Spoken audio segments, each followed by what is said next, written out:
করোনাকালে জনসাধারণের হাত ধোয়ার জন্য কয়েক লাখ টাকা খরচে মাদারীপুরে বসানো হয় বেসিন, যার সবগুলোই এখন অকেজো। এ বিষয়ে সদুত্তর মেলেনি জনস্বাস্থ্য প্রকৌশল অধিদপ্তরের।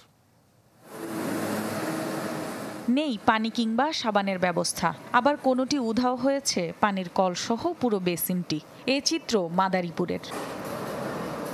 করোনা মহামারী চলাকালে সাধারণ মানুষের হাত ধোয়ার জন্য মাদারীপুরের বিভিন্ন হাটবাজার ও গুরুত্বপূর্ণ স্থানে বেসিন বসানোর উদ্যোগ নেয় জনস্বাস্থ্য প্রকৌশল অধিদপ্তর।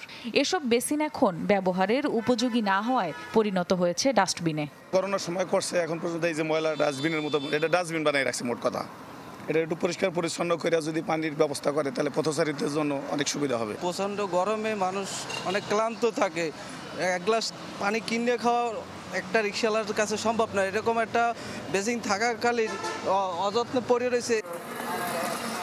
এ বিষয়ে সদুত্তর মেলেনি জনস্বাস্থ্য প্রকৌশল অধিদপ্তরের কাছ থেকে।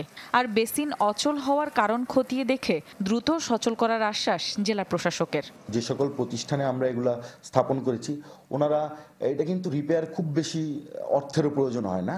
ওনাদের যে রিপেয়ার বাজেট থাকে সেখান থেকে কিন্তু সহজেই এই টুকটাক এই রিপেয়ারটা করতে পারে। তারপরও যদি খুব বড় সড়ো রিপেয়ারের প্রয়োজন হয়, আমরা যদি আমাদেরকে একটা চাহিদা দেয়, আমরা হয়তো আমাদের ঊর্ধ্বতন কর্তৃপক্ষের কাছে এটা জানিয়ে সেটার ব্যবস্থা নিতে পারবো। আমরা সংশ্লিষ্ট অফিসের সাথে আলাপ আলোচনা করে কি কারণে এগুলো ইউজ হচ্ছে না এবং এগুলোকে আবার আগের মতো করে যেন ইউজেবল করে আনা যায়, সেই বিষয়ে আমাদের উদ্যোগ থাকবে।